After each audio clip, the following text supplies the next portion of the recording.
Push the decaf, man. What are we talking? Hey, what's up, guys? Good morning. Welcome to season 3 of Live here on Keystroke Medium.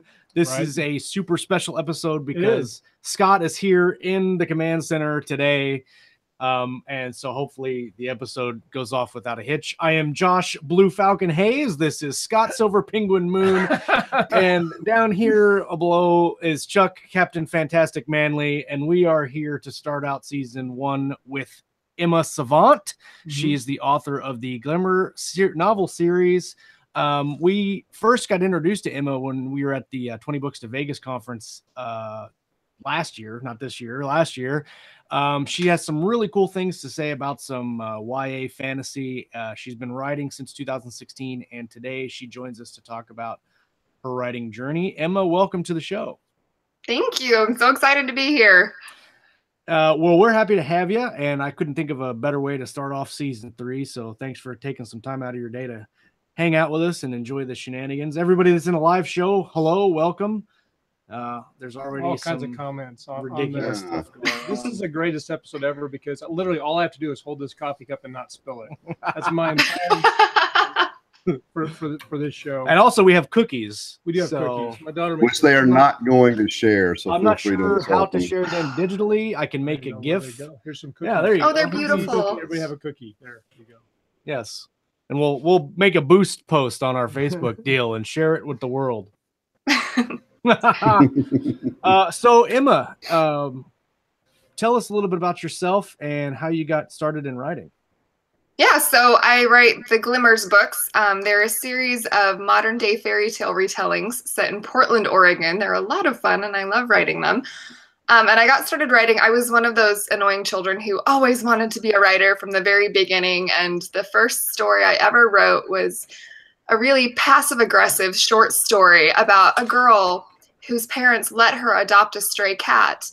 And her parents were so nice for doing that. And the girl was so happy, and it didn't work. But that was my first story. And I've just been kind of poking ever since then. And the world that Glimmers is set in has been kind of churning in the back of my head since I was about 11. I remember when Shrek came out, I was really angry that someone had like stolen my aesthetic of modern fairy tales. I was very outraged. I hate it when that so I've just been playing with it since then. So well, nobody stole it your particular way, so that's what matters. Yeah, exactly.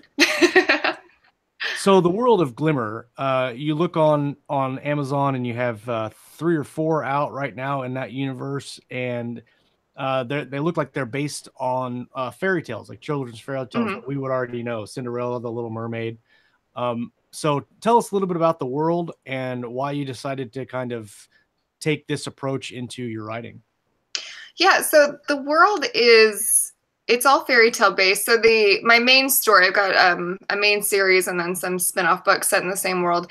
And the main story is about a fairy godmother. She's a teenager, she's an intern, she doesn't want to be a godmother, but she kind of gets forced into it because her dad is an influential bigwig who thinks that she needs to prep her application for college, basically. And it's this world where fairy tales keep recurring over and over. And scholars in this glimmering world started noticing these patterns. And so they came up with these archetypes. And so as a godmother, it's her job to find her clients' archetypes and follow them through to their happy endings, because there are only so many ways that different stories can end. So in the first one, Cinderella goes to the ball. In the second one, she is kind of in a difficult situation because she is doing a Little Mermaid archetype. And Little Mermaid archetypes, they end happily ever after or with a suicide conundrum. So it's risky, and so I'm kind of playing with the way different fairy tales have sort of evolved over time and the way they've been, fairy tales originally were horrifically dark and terrifying and full of incest and murder and all this good stuff. And then they get Disney-fied. So I play with that quite a lot. And I started writing them just because I'm really not good at coming up with plots on my own. So it seemed easier just to do what a fairy tale does because I already knew that was successful. I love fairy tales. I think they're fun. Excellent. Well, there's actually a lot of challenge to taking an established narrative like that and then like updating it and putting your own spin on it and stuff. I mean, I don't think that's a shortcut by any stretch of the imagination, really, especially if you're working off the original Grimms. Because like you said, those things were dark as hell. Yeah, that's some scary stories.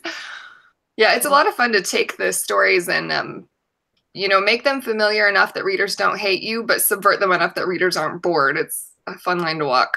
Right. Josh has had some experience with that. Mm-hmm.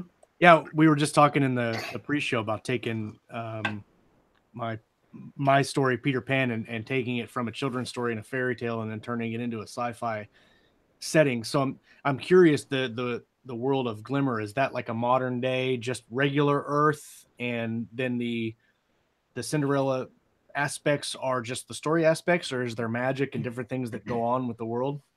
Yeah, there's magic. So I got the idea for this particular series. My husband and I had just moved to Oregon from Idaho, and Oregon is so much prettier than Idaho. And so I was really excited to be there in this beautiful environment. And so all the creative juices were flowing. And we were driving across this bridge in Portland, and the city was just glittering in the light of the sun. And it was really beautiful. And I looked down at the river and I was like, there could be mermaids in that water. And, things started sparking.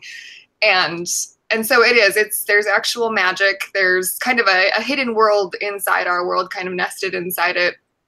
And it's hidden through little glamours here and there. There might be, at one point I have a door to an ice cream shop that sells ice cream that's got fairy dust and things on it. And it's just a little side note.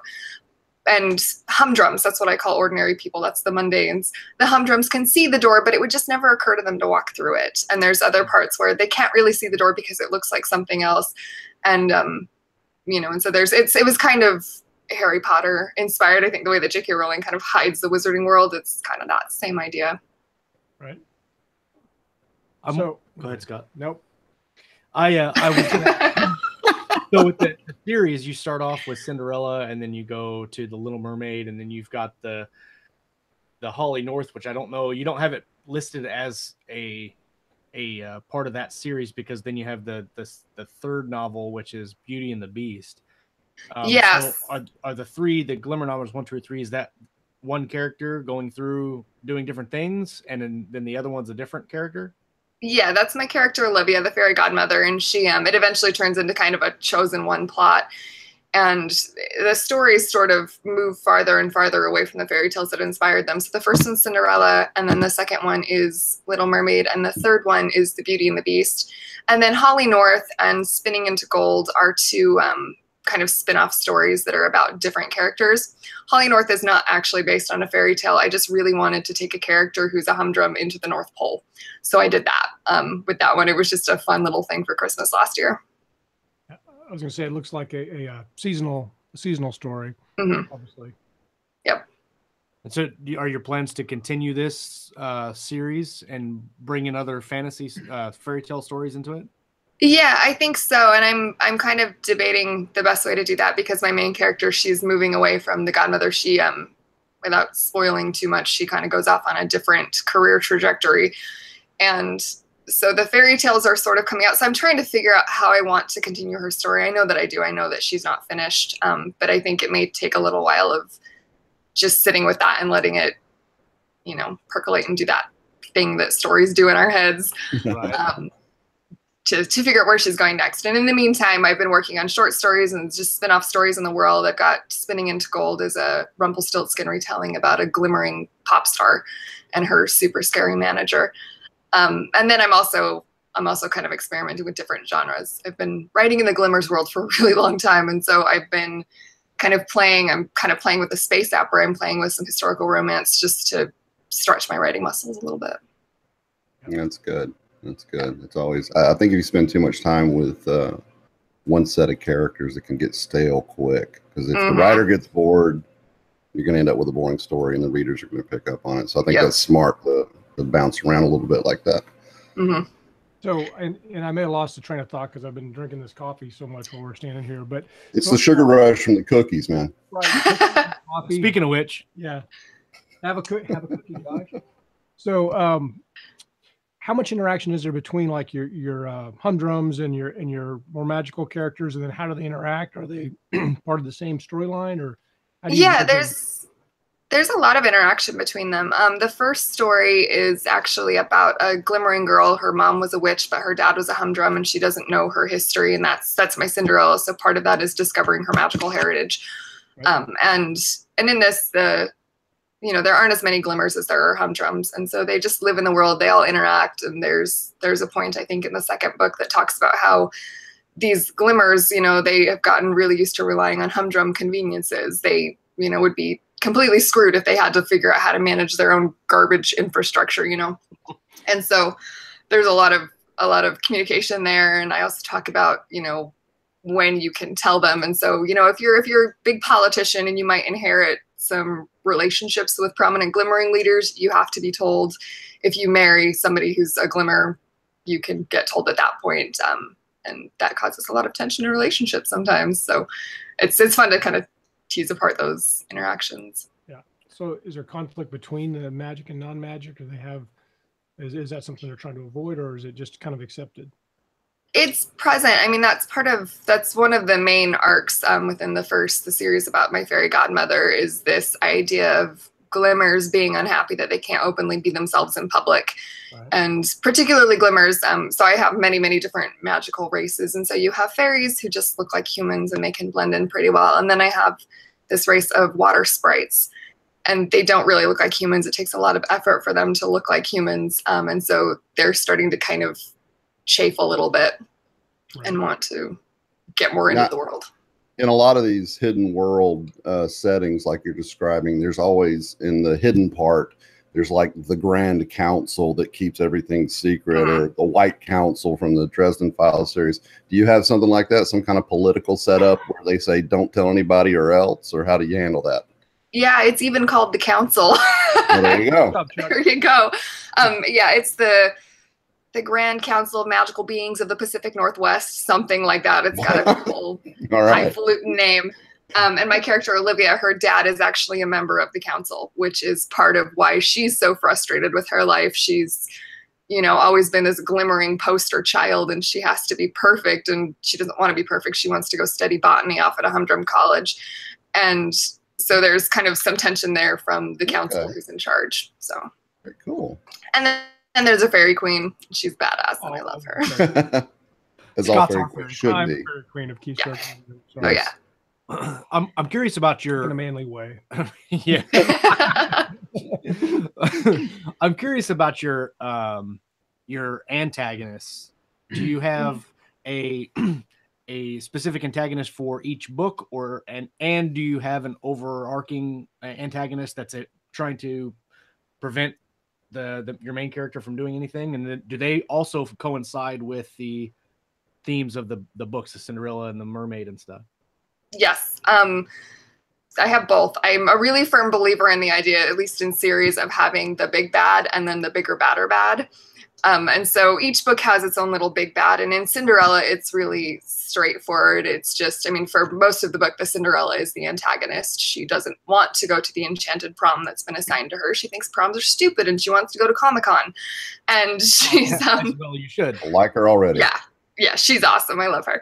And and so the first book is actually, I've gotten some readers who are not super happy with this. The first book is a very light, fluffy, happy fairy tale retelling. And then it gets darker, and it becomes this, chosen one, save the world plot. And there's the big bad. And it gets more serious as the book goes on, or as the series goes on. And as this happens, the bigger, badder bad starts to come more into prominence. And there's just a hint of her in the first book.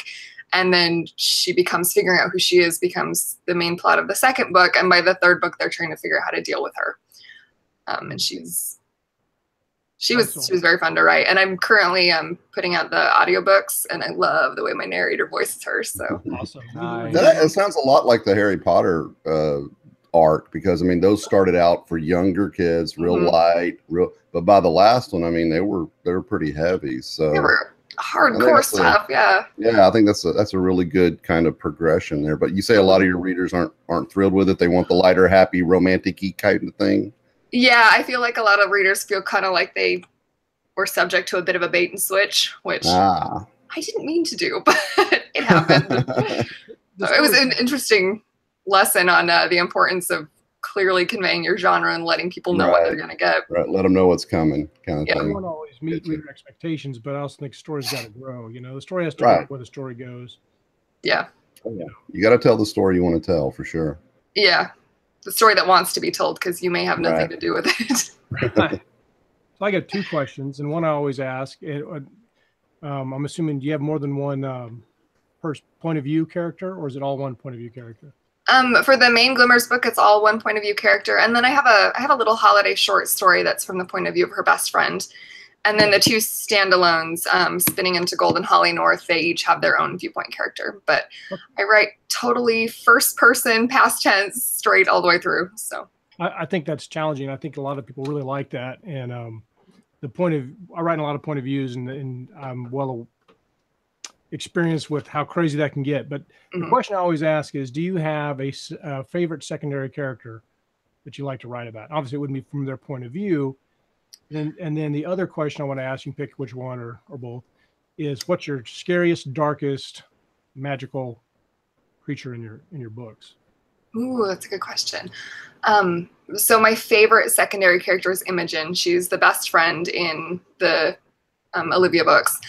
And she's awesome. And I had a really interesting journey with her arc, because she changed on me when I was writing the second book. And I said, oh, that's what you're going to do. Okay. All right. And so my editor and I had to work really closely to figure out how to make sure that progression was fairly clear, because it kind of came out of left field. Right. And it was really fun developing her. She's the youngest of 7 beautiful fairy sisters from this old blood family. And she's talented and she's clever and everybody loves her, and she's got a different boyfriend every week. And she's also deeply insecure, and she feels deeply inferior all the time. She's one of those people who's perfect because she's overcompensating for everything. Right. And she's just delightful, and I love writing her. And then the scariest creature, I don't think I have scary creatures. I have vampires in the Rumpelstiltskin retelling, but they're cool, and I would like to, if I can ever figure out how on earth to plot a mystery, I'd like to write about one of them. She's a private eye, and she would be fantastic.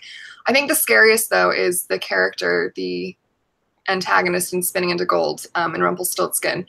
And he's scary because the thing that makes him scary is totally human. Right. He has magic, but it's not the magic that's frightening. It's his personality and the way he tries to control the protagonist and the way he gaslights her, and like this little rabbit hole he brings her down. So I think humanity is more scary than magical creatures sometimes. I think you're right. All the time. Most of the time. All the time. Unless you have cookies and coffee, and then you're usually pretty passive. That's true. And then some asshole tries to steal them, and that's the way it works. Yeah, all bets are off. And there's anger. Then we need to bring a 3-year-old in and sing "Let It Go." Yeah. All right. So we have a question from the chat. That's a very important question. Do you like Firefly, and do you use Scrivener? I love Firefly so much. Yay, winner. Yeah, there we go. I love Firefly. I'm actually trying really, really hard. The space opera that I'm working on, I'm trying so hard to not turn it into Firefly. I'm failing. Why? Why would you fight that impulse? Because there's that issue of trying to do anything Joss Whedon did and then like falling on your face and not doing it as well. You just do your version of it, you know. It's true. Yeah. It's gonna be Firefly, and it's gonna be There cool. you go. That's it. Embrace it. Embrace the shiny. Yes, so much. Yeah, Firefly's such a sad topic, though, because anybody brings it up, and then you have the 1 season problems, and then it's just sad. But and the movie, and the movie was great. I'm glad they had the opportunity to wrap that up. And then Scrivener, yeah, I use Scrivener. I love Scrivener. Scrivener helps me keep my brain organized, which is not something I'm great at doing on my own. So. Is there any other software or tools that you use in your process? Not really. I use Vellum for formatting. I finally splurged on Vellum. So happy I did. It saved so much time and effort. Everybody says it seems like, and I've same thing. I'm like, I want to get it, but it's a little expensive. But everybody says once they do it, they don't know why they waited. See, I have to get a Mac to use it, and that's the only thing holding me back. We've talked about that. But I know. But if you have a Mac, it's absolutely worth getting. I couldn't believe how easy it was and how much. I mean, because usually if I'm formatting a book, it would take, that's my day is formatting the book. And now I just pop it in and it's pretty. It's really nice. There you go. And then I'm trying really hard to figure out dictation. At the 20 Books conference, if you remember Kat Lynn's thing on fat outlining and on dictation. And she mentioned that she writes something like 25,000 words a day based on her dictation. And that blew my mind wide open. So gosh darn it, I'm going to try it. We can talk a lot about dictation. Josh has been really doing some awesome stuff with it, with his method, with the doing your dialogue and all that stuff. I like dictation, and I'm always curious about the people that do 25,000 words a day is when they find time to edit all that. I had a series of 8,000 word days a few years ago with the dictation, and then that story is still sitting there at like 30,000 words because how do you find another 7 hours a day to edit your 8,000 words a day that you wrote? It's kind of like cooking a huge feast, and you're so proud of yourself, and then you turn around and see what you did to the kitchen sink. And I always wonder about those people who say they dictate, tens of thousands of words a day and stuff. I mean, do you have to have like a hardcore like plotting situation going so you know exactly where you're going with the talking, or is there room for like discovery? I mean, could a pantser do that with dictation? I have zero experience with dictation, so I'm just curious. I have no idea. I would be really interested. It seems like you would have to have a point to talk towards. You know what I'm saying? Well, if you do what I do is I plot all the time, but when I'm trying to write, when I try to write all the time, I don't strictly do dictation because my brain doesn't work like that. I've trained so hard to do writing on a keyboard that when I sit down to write or I dictate, I just look at the screen and I think about it in my head, but I don't say it. So typically what I do when I dictate is I'll type action and whatever else, but then I'll say dialogue. So if I'm like, like the character shrugged, and then I'll go, he said this, and I'll dictate, because with Dragon you can leave it on and it will generally only pick up what you say. So I'll type, and then when I want to say a line of dialogue, I just speak it and then keep going. Like I'll type, because you could do like, if you do it completely dictation, you could say, open quote, I want to go to the store, comma, end quote, she said, right? Well, that sounds really clunky to me, and it screws up my thought process. So I'll type open quote and then say the line, and then type comma, close quote, and he said. I'll type that out too. Unless I get in the rhythm, then but that, you'd be surprised just doing that with dialogue, how much it speeds up your writing process, and then also how much better your dialogue will sound. Because sometimes typing dialogue, you read it later and you're like, no person living would talk like that at all. That's actually a way to do it. And it warms you up too, because when I first started doing it, there was two things that I tried. One was recording an audio file and then having Dragon dictate, transcribe it into text. That worked not at all. I was trying it because every other weekend I drive to Florence, Kansas, and back to get my two kids, and it is a 2-hour drive round trip every time. So I'm on the road every other weekend for 4 hours, and so I was thinking to myself, how can I like do writing without actually typing on while I'm driving, because they frown about that. They do. Especially in the ditch. Yeah. Why are you always driving in the ditch? Always in the ditch. So I basically recorded myself talking out all these scenes and then plugged it into Dragon, and it transcribed it. But when it transcribed what I thought I said and not what I said, and so I had like 2 or 3 words of what I said, and then I don't know what the rest is. I'm looking at a lot of road rage, comments on driving. Use your blinker, man, get with it. Where's the fire and stuff? Yeah. So it's a great way to kind of get yourself into dictation if you're not There's a few things. Do you use a Mac? You said. Yeah. Yeah. So the Mac version of Dragon is a little bit more glitchy. I read a book, and I wish I remember the title, but it's basically an ebook on using dictation. I'm going to try to find the link, but it recommended that you dictate into like a text editor and then cut and paste, and it's a little bit cleaner and less likely to, because what happens is the cursor jumps around. So I've been doing that, and that's not too bad, especially if you got a big screen like Chuck, where you got like this giant 21-inch screen. Yes. Yeah. Yes. Where you can divide it in half. Go big or go home, Scott. Right. And then I also find that when I do a lot of dictation, I started doing it a long time ago as a mental exercise, just to try to do something different and stretch my brain. And when I do lots of dictation, I write a lot more words. And so I'll write like a chapter that should have been like 2,000 words. It'll be like 4,500 words long. I get all chatty or something. So good time. Which is great. You find a new side to your voice, which is really, that's always an exciting discovery as a writer, is discovering that you can do something else and you can write in a different style. Yeah. I'm looking at your covers. Half those words and you're good to go. So Emma, I'm looking at your covers here, and they're branded very, very well. And I like the fact that there's like that they look magical without it being like an overt kind of in your face deal. Where did you get these? Because I think they're really well done.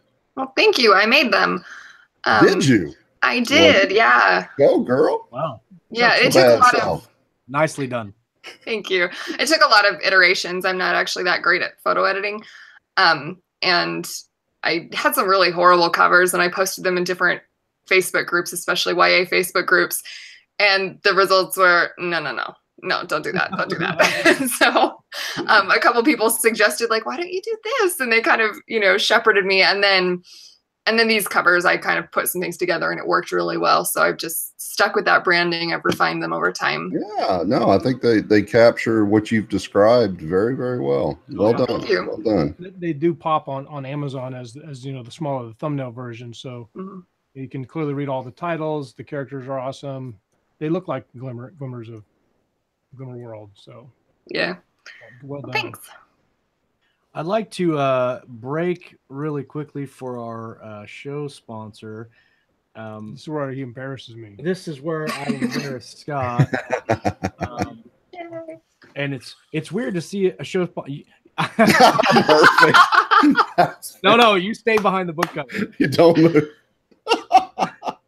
So this week's show sponsor is Scott's second book with Craig Martell. It's Ike Shot the Sheriff. It's Dark Landing Book 2, just came out a couple of days ago. A frontier world, one sheriff, and all the action one spaceport can't hold. The more Thaddeus Fry learns about Dark Landing, the more he realizes what he doesn't know. Every day is a fight. The company man is little help. The moon-eyed madam, the purveyor of the motherlode, a parade of miners and workers, and Thad's Unglock deputy. There's unrest among the miners. Desperation sets in for the company man. One wrong decision will destroy her career. The sheriff doesn't care about any of that. There are strangers in the town. One or all of them may be enemies. And how does a mysterious runaway fit into the picture? Assisted by his friends and a strange pig dog thing. Your favorite right there. Big dog thing. That won't stop following him. Thaddeus Fry must bring law and order to a frontier world completely unconcerned with justice and fairness. Gunfights solved problems, or they didn't. This time his adversary is stacking the deck against him to make sure Dark Landing fails completely. Thaddeus fought a war in a harsher place against a more determined foe, but Dark Landing is giving Centauri Prime a run for its money. Fans of Firefly, Bonanza, and Tombstone will love this space opera western and all the characters that make a great story. And you can get Dark Landing episode 2 right now on Amazon. It's $2.99. It's well worth the price. I've read the first one, Assignment Dark Landing. It was fantastic. I think Scott and Craig have a really good thing going on here. And it's a 12 book series. It's 12 books. I'm working on 7 now. Craig's writing on 6, and then we kind of flip them back and forth. And they're published every 18 days, like clockwork. So go and... You guys have audio plans for those, Scott? Do what? You have audio plans for those? I would love to do that. I'm not sure if we have that officially lined up or not. Okay. Cool. Just asking. Yeah, I love everything should be an audiobook. Yes, I completely agree. Do the whole 12-book series in audiobook. That's what I say. Yep. But who listens to me? I'm back. So what are you guys doing? I was going. Now that Scott's back, So when we were at 20 Books to Vegas, the thing that really piqued my interest when you stepped up on stage with Brian Cohen is you were talking about some YA fantasy and some fantasy ideas that you had for a series that you were working on that really kind of spoke to me as, I mean, I'm a sci-fi writer, but I also love fantasy and I want to get into writing fantasy. And the way that you were talking about the magic system of your world and how everything kind of worked together, it really intrigued me. So I was wondering if you could share a little bit about that and talk about the project and everything that you kind of spoke of at the conference. Yeah, for sure. So my magic system it's a little complicated / nebulous because it's different for everybody in the world. Each race approaches its magic differently. And so my main character, she's a fairy, and she wears glasses because she inherited this irritating gift from her grandmother where she can see people's auras.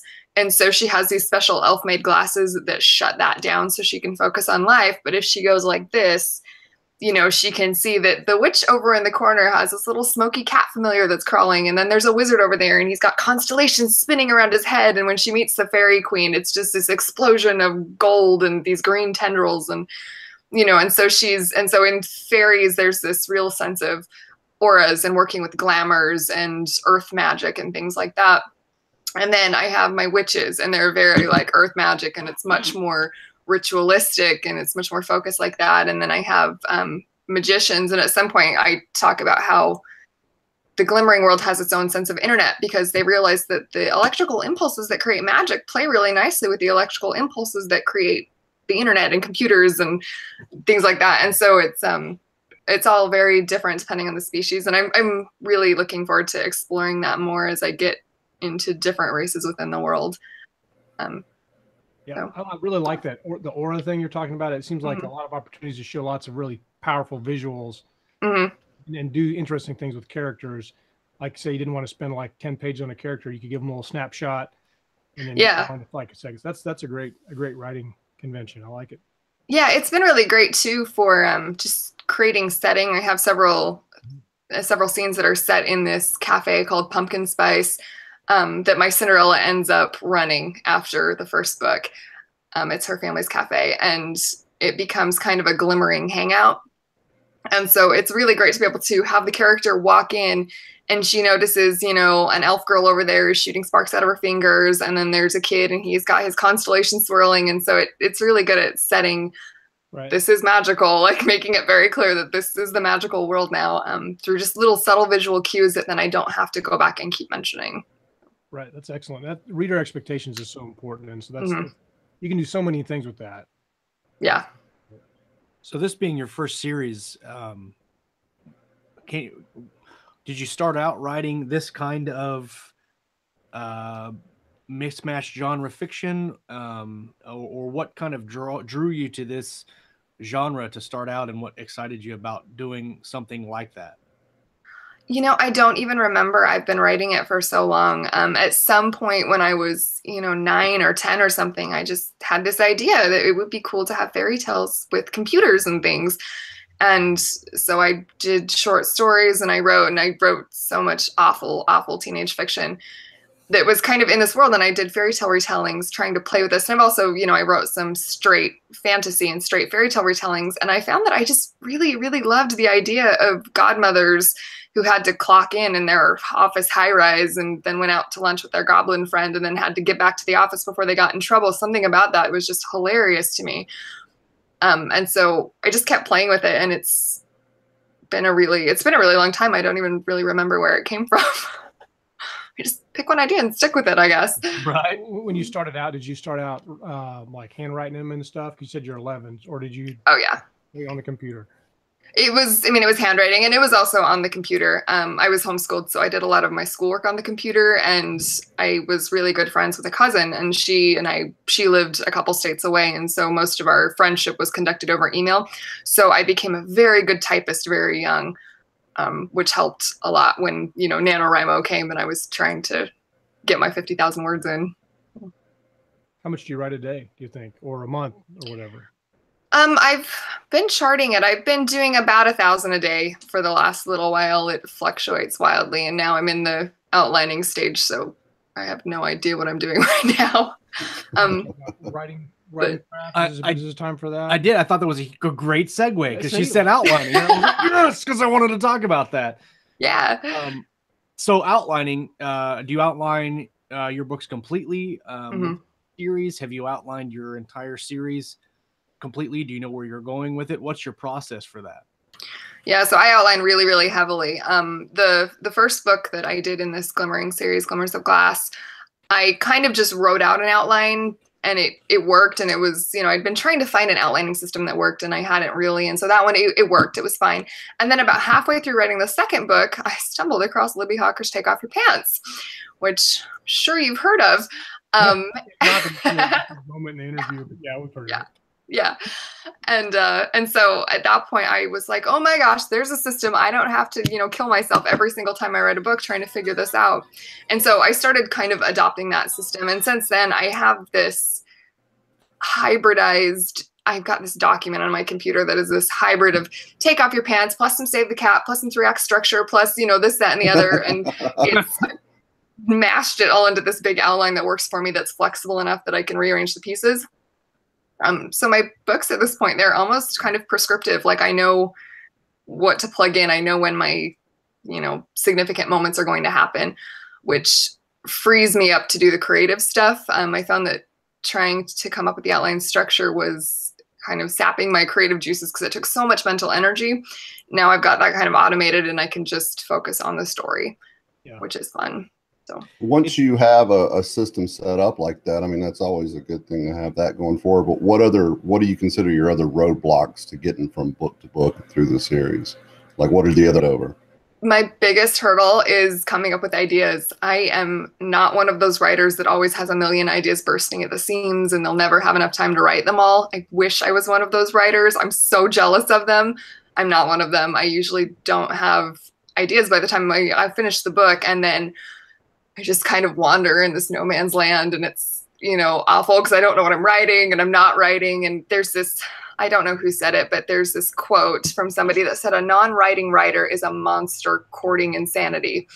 Oh, yeah. And yeah, it felt very true because I go crazy when I don't have a book. And so like right now I finished Holly North, the holidays happened, and then I've just been spinning my wheels trying to figure out what on earth I'm doing next. And I just figured it out like 2 nights ago, so I'm back to being in a good place. We can that transformation from when you're like angry because no story, now in a story everybody's happy. And yeah, whenever I get grouchy, my wife is like, would you go work or something, please? Smart woman.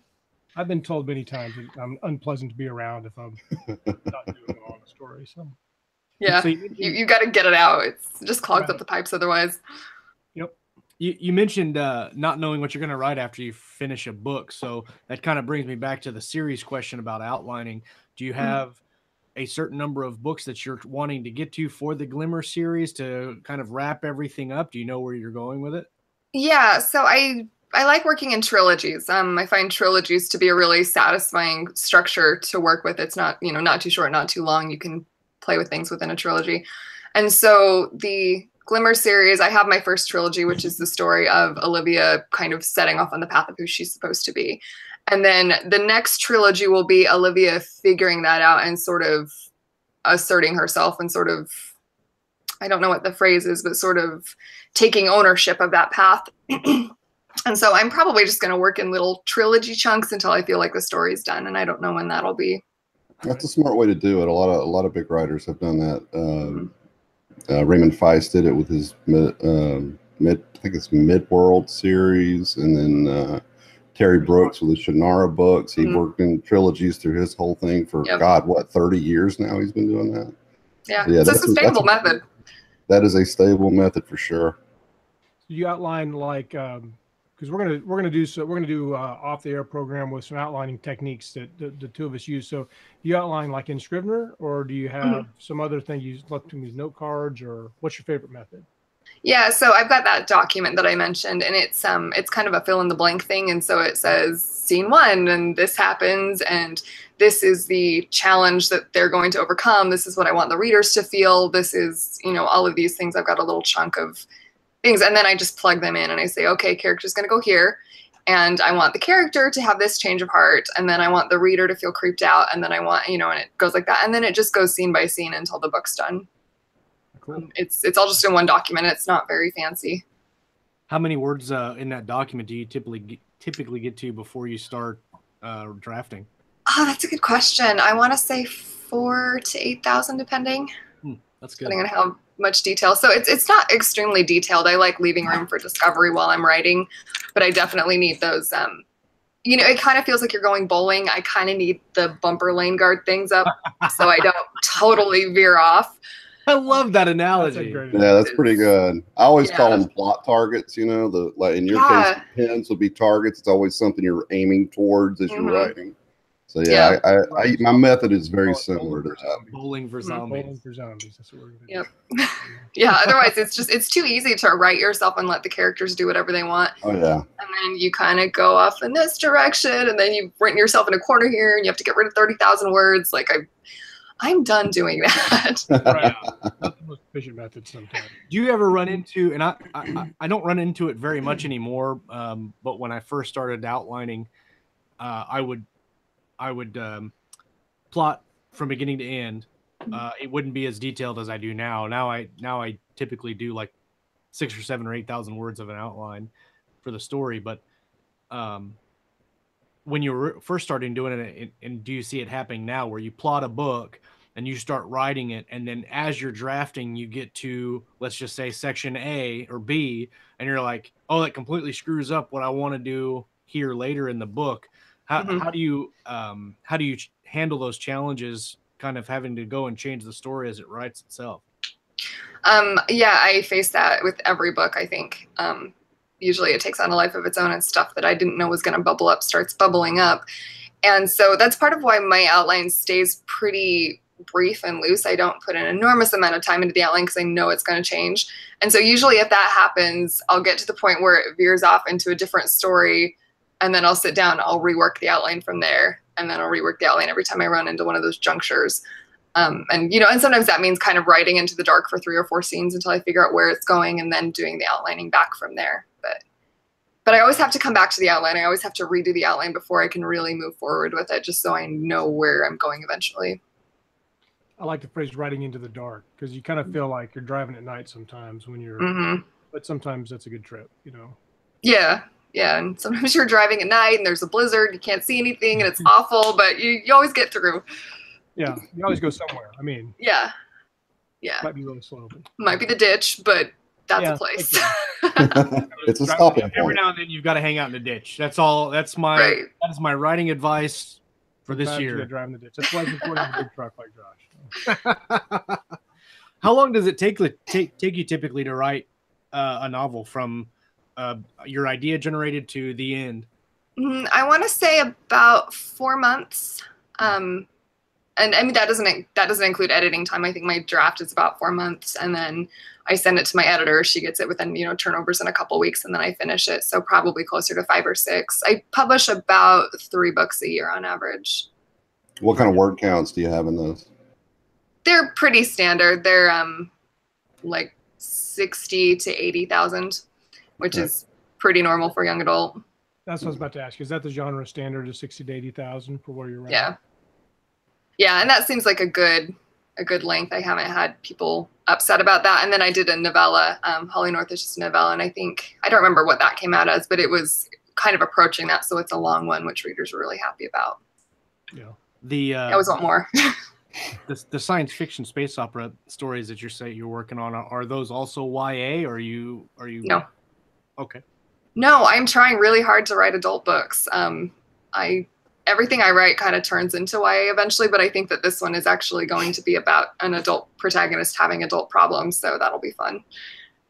Is your biggest challenge in that then getting away from not swearing and not having like adult situations, or what do you think the biggest challenge is going from to adult?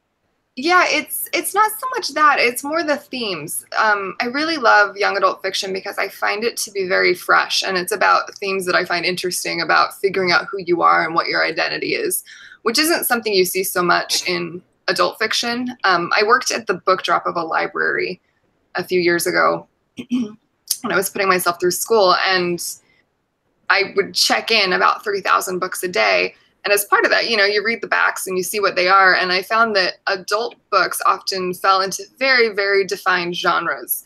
And, I can tell you the plot of Vanamish fiction off the top of my head because they're all kind of the same. And then the young adult books would come in, and there were some common themes. There was, there was a lot of dystopia at the time. There was a lot of the same kind of ideas going on, but the stories themselves were so original and different, and they were really about finding your identity and breaking free from the constraints of your childhood. And I found that really compelling, and I found that to be a fresh kind of energy that's not in adult fiction a lot of the time. And so the trick with adult fiction is just finding some theme, some armature to hang it on that is as compelling to me as that story of coming into adulthood. I like that a lot. I in my science fiction stuff that's mine, not the contracted stuff that I'm working on, but I want to try to hit like an epic sweeping space opera, but then in the same universe do a YA adventure. So different readers can have an experience that's all in one universe. I'm always interested in, people that write YA that also go to write adult fictions. What's the biggest difference? Because the only YA I've really read in recent years is Harry Potter. And so, I mean, I like to, when other people have different ideas about how to do YA, I like that a lot. Yeah. The Hunger Games. The Hunger Games is a nice YA topic, but murdering children is always something we right. Like to... Right. Yeah, I remember reading those, and I could do Harry Potter meets Twilight meets Firefly. It's Firefly in the Hunger Games. But why would you? Can't lose. Can't lose. That's a win. Just print me some money. Sparkly aliens that have a talking hat. Oh my god! Sparkly alien vampires. Yes, and a little shit. And lightning bolts on their foreheads. And round glasses. I don't know. So there's a couple people in the live chat that were wondering if we could get a look at your outline document. Do you have like a blank template that you can send me and I can kind of share with people after the show? Yeah, for sure. I'm warning you, it's kind of a mess because it's something that I just use. I haven't cleaned it up for people, but I'm more than happy to share that. Awesome. Yeah, we can definitely share that. Cool. The other thing go ahead. No, go ahead, Scott. I say we also like to always try to ask people, if you were going to give advice to yourself when you're starting out, what's something you could go back and tell your 11-year-old writing juggernaut to do differently? Oh, just to write more and stop procrastinating, which is the exact same advice I would give to myself right this very second. It never stops. It never stops. Show you're not. Never stops. We tell ourselves this every morning. This is developmental activity. Yes. You actually get in-service training credit if you fill out the right forms and everything. Yeah. Yeah, but I mean, I think that's the main advice, is just to keep writing and to keep going at it, because every book teaches you something else. And especially to something that I'm really, this isn't advice, but this is advice I would give to other people. Something that I did right was finishing novels early. I think I finished my first full-length novel when I was 14.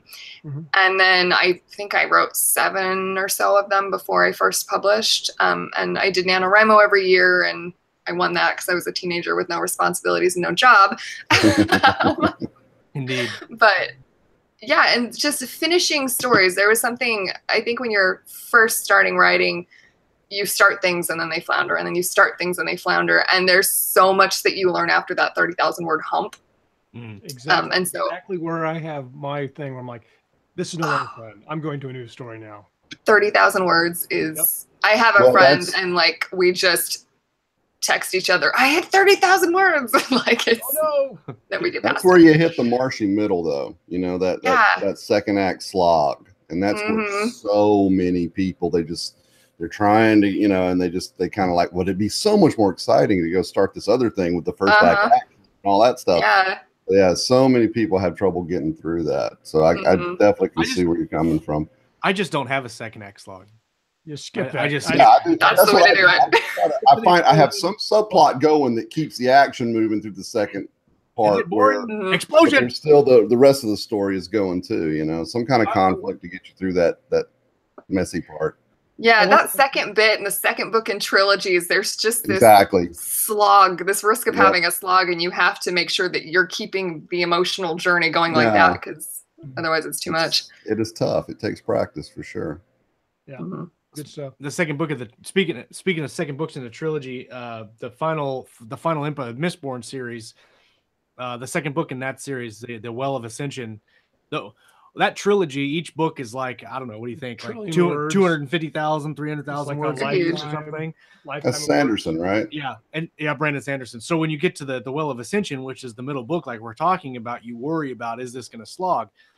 And there were some parts that usually in Brandon's books, they're very long and kind of long-winded anyway, but like the second book, it's kind of long, and then you get to the kind of the start of the climax of the second book, and Brandon's climaxes usually go for like a quarter of the book, which is like the regular size of a regular novel.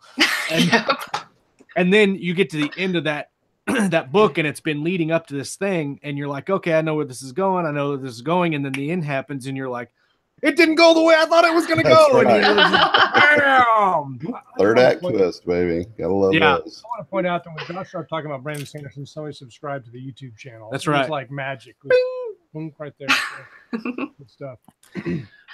So what's coming up for you the rest of this year? I mean, it's January, so we have 12 months. But what do you have planned for 2018? Yeah, mostly I am just trying to get that space opera going. It's a genre I've never written before, and I'm just really looking forward to stretching those muscles and trying something completely new from what I've been writing for the last decade or so.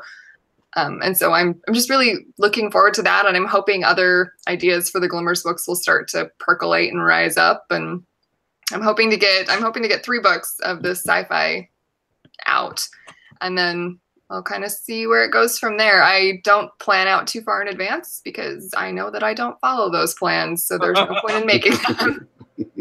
No plan survives first contact. Good to know your limitations. Right. Yep. Yeah, just make peace with them. Well, it'd be really interesting if you're going to do 3 books a year. Maybe when you as you go through, we can come back and talk about some of those as you start knocking those out. Yeah. Oh, I'd love to.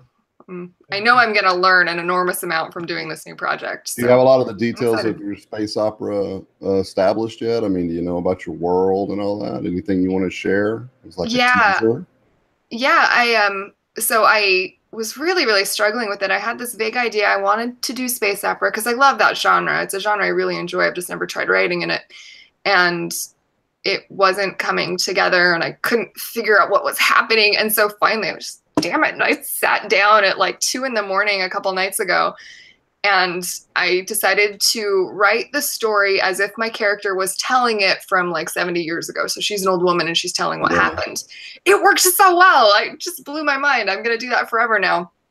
And so I just sat there and I wrote out, and it turns out that in this world, that my character, so I don't know if you guys are familiar with the TV show Better Off Ted. Yeah, I know that one. Okay, it's amazing. And the character Veronica Palmer in it, I love her so much.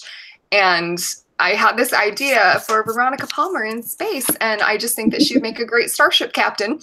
And so I kind of started playing with this idea. And so for those who aren't familiar, this character is very, very straightforward. She doesn't do small talk. Sometimes she'll try it and then interrupt people halfway through and be like, I was trying small talk. I didn't like it. And then she walks away. I thought, it would be great if this character was like that because her dad is an android. And then I started writing, and I realized in this, as it was coming out, that actually, no, her mom is this really intellectual left-brain person. Her dad is an android, but he's a really good dad because he's programmed to be a really good dad. So he's warm and sweet and lovely. I love that. And yeah, I think it's going to be great. And so she has, huge beef with anybody who's got android prejudice. And then there's this entire race of androids. And turns out they're really religious because they think that human evolution is this total amazing mystery. And so they revere it. And so it's spinning off into this whole thing about androids and their role in society. And then, of course, there is, the giant evil government plot because Firefly. Right. That's great. I like that. It should be fun to write. Yeah. Very cool. Sounds like you got lots of great ideas. Yeah. So. Yeah. Well, we are coming to the end of the hour, unfortunately, and the way that these things always happen on this show, we get spinning for an hour, and then it's time to go, and everybody's sad. I would like to say that we released our Keystroke Medium Reader's Choice Awards yesterday. It is live right now.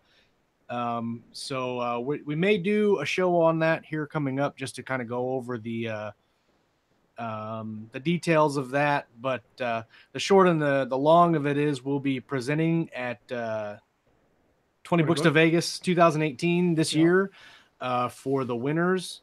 Authors, if you have books that you'd like to be nominated in the category, send those out to your fans and say, hey, nominate my book.